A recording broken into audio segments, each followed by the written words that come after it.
Onamni ekkani gul rayhon so'lmaydi deb o'ylabman. Ota-onam hech qachon o'lmaydi deb o'ylabman. Ota-onam ulug' zot, oyda yerda ko'kda yo'q. Bu dunyodan o'tar bo'lsa, tosh haykaldan foyda yo'q. Ko'nglim uchun jon bolam, boshlaringda ko'targin. Dinlaringga zavq berib, doston qilib kuylagin. Tik boqmagin ko'zimga, didam toshdek qotmasin.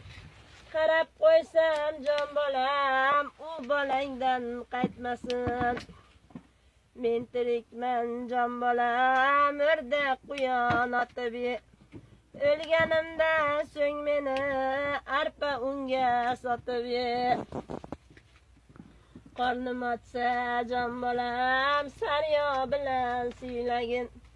Yon boshlasam jon bolam, faryod siqlar tashlagin. Bir kuni men ham yashab bu dunyodan o'tarman.